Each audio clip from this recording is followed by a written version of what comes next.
दोस्तों नमस्कार। मैं ना सोनांचली कथा कहानी और उपन्यास के संग के साथ पुनः हाजिर हूँ। दोस्तों आज लीजिए सुनिए एक बेबाक और आत्महंता आत्मकथा अपनी खबर, जिसे लिखा है पांडे बेचन शर्मा उग्र ने। दोस्तों आइए थोड़ा पांडे बेचन शर्मा उग्र के बारे में जानते हैं।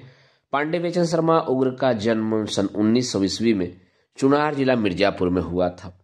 दोस्तों जैसा आत्मकथा में इन्होंने लिखा है, इनका स्कूल जाने का मन नहीं करता था, इसीलिए ऐसा इन्होंने लिखा है कि 14 वर्ष की आयु तक ये स्कूल के बजाय शिक्षा इन्होंने गलियों और सड़कों पर लिया। 1915 में पढ़ाई की शुरुआत की तो 1920 में जेल जाने का शिक्षा विरोध किया और 1921 में रिहाई। 1921 से 1924 तक इन्होंने दैनिक आज बनारस में कहानियां, कविताएं, व्यंग्य आदि का लेखन का कार्य किया। उसके बाद कलकत्ता में मतवाला के संपादकीय सहयोगी बने। 1926 से 27 में पुनः जेल यात्रा। 1930 से 38 में बंबई जाकर फिल्म लेखन। 1939 से 45 के दौरान मध्य प्रदेश से प्रकाशित स्वराज्य, वीणा, विक्रम आदि पत्रों में लेखन संपादन। 1947 में मिर्जापुर से मतवाला का पुनर्प्रकाशन, लेकिन 1950-52 में पुनः कलकत्ता और फिर 1953 से मृत्यु पर्यंत 23 मार्च 1967 तक दिल्ली में रहे। दोस्तों पांडे बेचन शर्मा उग्र की प्रमुख पुस्तकों की अगर बात करें तो चॉकलेट, चंद हसीनों के खतूत, फागुन के दिन 4, सरकार तुम्हारी आंखों में, घंटा, दिल्ली का दलाल, शराबी, यह कंचन सिकाया, पीली इमारत, चित्र विचित्र, काल कोठरी, कंचन घट, सन की अमीर, जब सारा आलम सोता है, कला का पुरस्कार, मुक्ता, जी जी, कड़ी में कोयला, गालिब उग्र और अपनी खबर मुख्य रूप से हैं। हम लोग आज सुनेंगे इनकी आत्मकथा अपनी खबर। दोस्तों अपनी खबर लेना और अपनी खबर देना जीवनी साहित्य की दो बुनियादी विशेषताएं हैं। और फिर उग्र जैसे लेखक की अपनी खबर, उनके जैसी बेबाकी, साफगोई और जीवंत भाषा शैली हिंदी में आज भी दुर्लभ है। पांडे बेचन शर्मा उग्र हिंदी के प्रारंभिक इतिहास के स्तंभ रहे हैं और यह कृति उनके जीवन के प्रारंभिक 21 वर्षों के विविधता भरे क्रिया व्यापारों का उद्घाटन करती है। हिंदी के आत्मकथा साहित्य में अपनी खबर को मील का पत्थर माना जाता है। अपने निजी जीवनानुभवों, उद्वेगों और घटनाओं को इन पृष्ठों में उग्र ने जिस खुलेपन से चित्रित किया है, उनसे हमारे मानव स्वभाव की अनेकानेक सच्चाइयां उजागर हो उठती हैं। यह स्वाभाविक भी है क्योंकि मनुष्य का विकास उसकी निजी अच्छाइयों बुराइयों के बावजूद अपने युग परिवेश से ही प्रभावित होता है। यही कारण है कि आत्मकथा साहित्य व्यक्तिगत होकर भी सार्वजनीन और सर्वकालिक महत्व रखती है। दोस्तों अपनी खबर के वाचन से जुड़ी एक बात बताना चाहूँगा। दोस्तों जब मैं ओम प्रकाश वाल्मीकि जी की आत्मकथा जूठन का वाचन कर रहा था तो उसी बीच वरिष्ठ साहित्यकार, कवि और गजलकार सहृदय बड़े भाई राधेश्याम पाल जी से मेरी गुफ्तगू हुई। उन्होंने जूठन का वाचन को मेरे निवेदन पर सुना। उसी बीच मेरे घर एक वैवाहिक कार्यक्रम में उनका आना हुआ, जिसमें साहित्यिक चर्चा के दौरान उन्होंने मुझे पांडे बेचन शर्मा उग्र की आत्मकथा अपनी खबर के बारे में बताया और इच्छा प्रकट की कि मैं अपनी खबर का भी वाचन करूं। फिर क्या था, मुझे खुद भी पांडे बेचन शर्मा उग्र की लिखी आत्मकथा अपनी खबर पढ़ने की तीव्र इच्छा जागृत हुई। तुरंत बुक ऑर्डर किया और मिलते ही वाचन प्रारंभ कर दिया। एक बेहतरीन आत्मकथा से परिचय कराने के लिए मैं आदरणीय राधेश्याम पाल भैया का हृदय तल से आभारी हूँ और इस वाचन के माध्यम से उनका बार बार शुक्रिया अदा करता हूँ। तो दोस्तों अब आते हैं आत्मकथा अपनी खबर पर। आत्मकथा अपनी खबर के अध्याय के पहले क्रम में लीजिए सुनिए पहले अध्याय दिग्दर्शन का वाचन मेरे अर्थात ना सोनांचली के स्वर में। मैंने क्या क्या नहीं किया, किस किस दर की ठोकरें नहीं खाई, किस किस के आगे मस्तक नहीं झुकाया। मेरे राम, आपको न पहचानने के सबब जब जन्मी जन्मी जग दुख दसह्यूं दिसि पायो, आशा के जाल में फंस योर मोस्ट ओबीडियंट सर्वेंट बन, नीचों को मैंने परम प्रसन्न प्रेम पूर्वक प्रभु प्रभु पुकारा। मैंने द्वार द्वार बार बार मुंह फैलाया दीनता सुनाने, लेकिन किसी ने उसमें एक मुट्ठी धूल तक नहीं डाली। भोजन और कपड़े के लिए पागल बना मैं यत्र तत्र सर्वत्र झक मारता फिरा। प्राणों से भी अधिक प्रिय आत्मसम्मान त्याग कर खलों के सामने मैंने खाली पेट खोल खोल कर दिखलाया।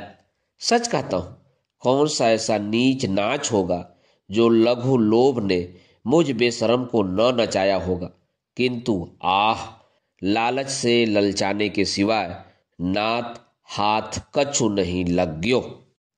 दोस्तों, यह था पहले अध्याय दिग्दर्शन का वाचन। अब लीजिए सुनिए अपनी खबर आत्मकथा के दूसरे अध्याय प्रवेश का वाचन मेरे अर्थात ना सुनांचली के स्वर में।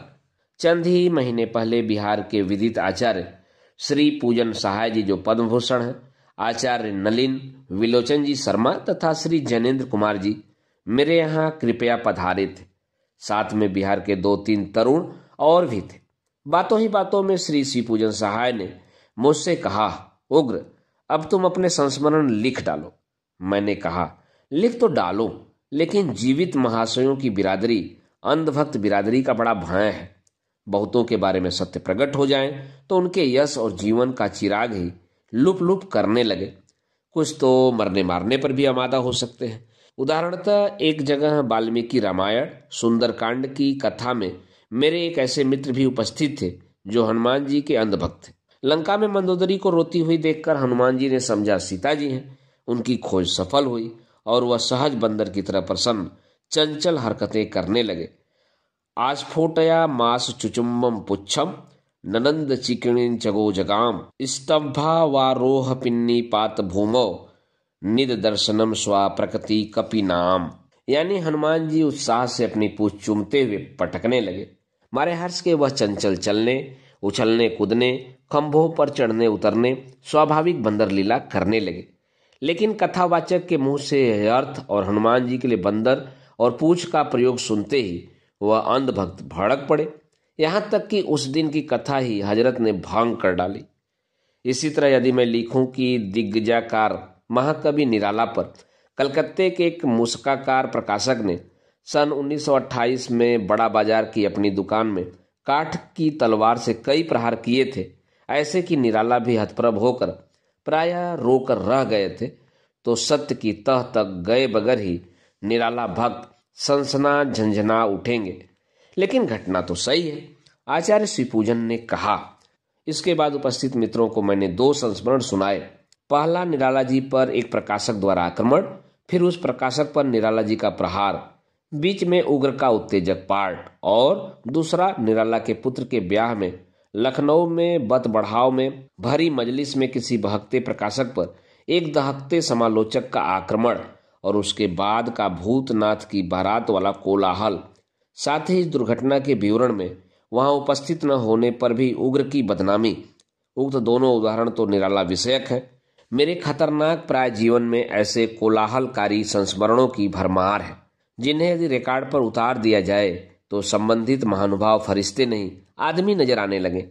हनुमान विशुद्ध प्राकृतिक रूप में बाल और पूंछ के साथ ऐसे नजर आए कि अंधभक्त लोग भड़क कर रह जाएं। ऐसे ऐसे लोग बंबई में, कलकत्ता में, इंदौर में, उज्जैन में, बनारस में, पटना में और अब तो दिल्ली में भी हैं।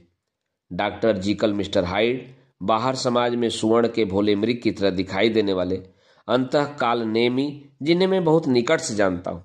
ऐसों के बारे में अपने संस्मरण यदि मैंने कभी लिखे तो उसका उद्देश्य भंडाफोड़ या व्यक्तिगत विद्वेष नहीं होगा।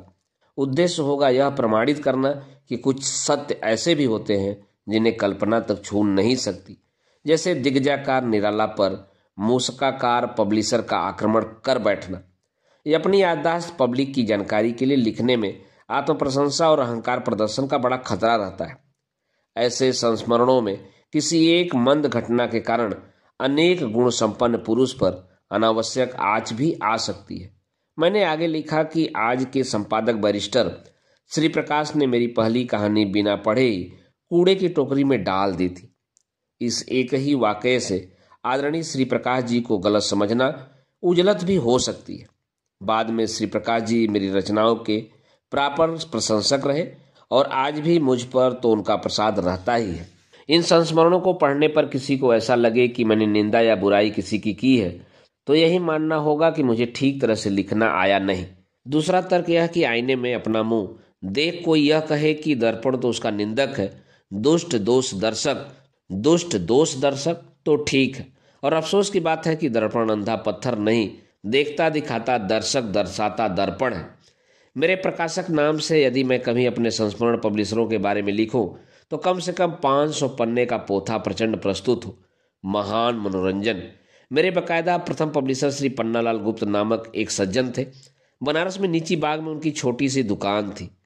पन्नालाल जी मुझे 2 रुपये रोज देते और मैं उन्हें महात्मा ईसा नाटक का एक दृश्य लिखकर देता था।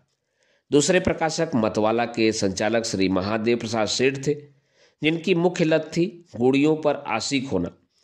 मुंशी नवजादिक लाल, ईश्वरी प्रसाद शर्मा, शिव पूजन सहाय, सूर्यकांत त्रिपाठी निराला, पांडे बेचन शर्मा उग्र आदि में जिसमें जो भी खूबियां थी उन्हें खूब ही सहृदयता से परख, खूब ही प्रेम से पूजा महादेव सेठ ने।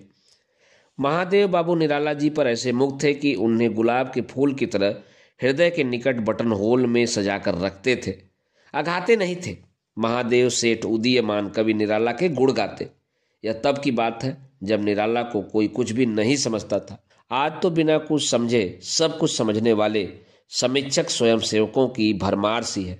महादेव प्रसाद सेठ के सहृदय बटन होल में निराला मुझे ऐसे आकर्षक लगे कि देखते ही देखते उसमें मैं दिखाई पड़ने लगा। महादेव बाबू से मेरी पहली शर्त यह थी, कहिए अनुबंध कि वह 25 रुपये माहवारी मेरे घर भेजेंगे और स्वयं जो खाएंगे मुझे भी वहीं खिलाएंगे।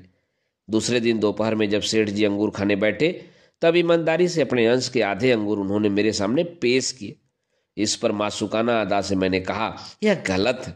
गलत क्या महाराज? विस्मित हो पूछा प्रेमी प्रकाशक ने। मैंने कहा, मेरी आपकी यह शर्त नहीं थी कि मैं आपकी खुराक आधी कर दूं। शर्त है कि जो आप खाएं वही मैं खाऊं। आप रोज आधा पाव अंगूर खाते हैं तो आधा ही पाव मेरे लिए भी मंगाया करें। मेरे इस उत्तर पर महादेव प्रसाद थे 100 जान से कुर्बान। महादेव प्रसाद सेठ साहूकार वंश में उत्पन्न हो व्यापारी गादी पर बैठने पर भी फलों से लदे रसिक हो रसाल जैसे थे, जिन्हें अपने फल लुटाकर द्विजगण का कलरव श्रवण करना ही रुचता था। लेकिन आदमी का सुख विधना को कहाँ सुहाता है। मौसम बदला, फल झड़े, द्विज दल उड़े, न स्वर न गान न मंडली न कलरव, अप्रत्याशित पतझड़ आया। महादेव सेठ रूपी रसाल अकाल ही सूख गया। पुण्य प्रकाशक दिवंगत महादेव प्रसाद सेठ का चरित्र परम उदात्त, जिसके लिए पन्ना नहीं पोथी चाहिए। फिर भी यह सब मैं आज लिख रहा हूं विवेक का ठेला लेकर। जब तक महादेव प्रसाद सेठ थे मैं गजल के मास्कों की तरह उन्हें गालियां ही देता रहा, और वह थे कि मेरा मुंह न देख मुझ में जो कलाकार था उसी को सराहते चाहते थे। लेकिन दबते नहीं थे महादेव सेठ। वह दार्शनिक की तरह अनादर आदर के ऊपर हो रहते थे। बस एक ही दिन उन्होंने मेरे दुर्वचनों का विरोध किया और मुझे ऐंठ कर रख दिया था। महाराज, उन्होंने हुक्के की कस का धुआं लंबी मूछों से छोड़ते हुए कहा, आप गाली ऐसे को दिया करें जो आपको उसका उत्तर दे। मैं चुप रहूं, आप गालियां देते रहें, आप कायर हो जाएंगे। महादेव प्रसाद सेठ के इस अहिंसक बाण ने मेरे प्राणों को कपा, हिला, झकझोर कर रख दिया। हम दोनों एक ही कमरे में 5 गज के फासले पर सोया करते थे। पिछली रात तक मैं घुटता रहा। अंत में मैंने उन्हें जगाया ही। महादेव बाबू, मैं आपसे माफी मांगता हूं, मुझे नींद नहीं आ रही है। आप बड़े आदमी हैं। उस तेजस्वी पब्लिशर ने मेरी उग्रता पर शांत धरते हुए आशीर्वाद के स्वर में कहा, ये बड़े आदमियों के लक्षण हैं। निराला ने जब उस पब्लिशर पर प्रत्याक्रमण किया तब वह मतवाला कार्यालय में ही रहा करते थे। वह प्रकाशक आया था उन दिनों खूब ही बिकती उग्र लिखित पुस्तकों का आर्डर लेकर। उसी वक्त मेरे किसी तीव्र ताने से तनकर मेरे ही टेबल पर से बड़ी छुरी उठाकर निराला सनसनाते सड़क पर चले गए थे। मतवाला ऑफिस से 100 ही 150 गजों की दूरी पर उन्होंने प्रकाशक पर आक्रमण किया। भगवान ने रक्षा की। वे दोनों मेरी छुरी खोल ही रहे थे कि पास पड़ोस वालों ने उन्हें पकड़ लिया। इसके बाद निराला तो मारकर टर रहे, लेकिन वह प्रकाशक पलटकर पुनः मतवाला कार्यालय में आया और महादेव सेठ पर गड़गड़ाने लगा कि तुम्ही ने मेरी दुर्गति कराई है। जब वह बकझक कर चला गया तब निराला जी आए। निराला को देखते ही दृढ़ क्रोध से कड़क कर महादेव सेठ ने कहा, मेरे यहाँ कोई बिजनेस करने आएगा तो आप उसे मारेंगे? यह मैं बर्दाश्त नहीं कर सकता। आप अपना बिस्तर यहाँ से ले जाइए। नतीजा यह हुआ कि बोरिया बदना संभाल महाकवि जी उस वक्त चलते फिरते नजर आए। अब पुनः मेरी बारी आई। मैंने कहा, महादेव बाबू, बिस्तर आप मेरा भी बधवाएं, क्योंकि मेरी उत्तेजना से निराला ने अपने अपमान का बदला लिया था। कानून हाथ में लेकर प्रकाशक ने पहले निराला पर अपमानक आक्रमण क्यों किया, खासकर अपनी दुकान में? सारी सड़क पर आपका बिजनेस नहीं होता। उन्होंने मतवाला कार्यालय से काफी दूर पर स्वाभिमान का हिसाब सेटल किया था, सो भी होश में नहीं, मेरे शब्दों के नशे में। अगर यह गलती है तो उग्र की है, निराला की नहीं। और अंत में महादेव सेठ ने महसूस किया कि आवेश में प्रिय महाकवि को बिस्तर गोल करने का हुक्म देकर उन्होंने बिजनेस की भावना पर तरजीह दी है। वह निराला की बड़ी कद्र करते थे। भागे भागे उनके नए स्थान पर गए। चरण पकड़कर भावुक सहृदय सुपठित प्रकाशक महादेव प्रसाद सेठ ने महाकवि से माफी मांगी।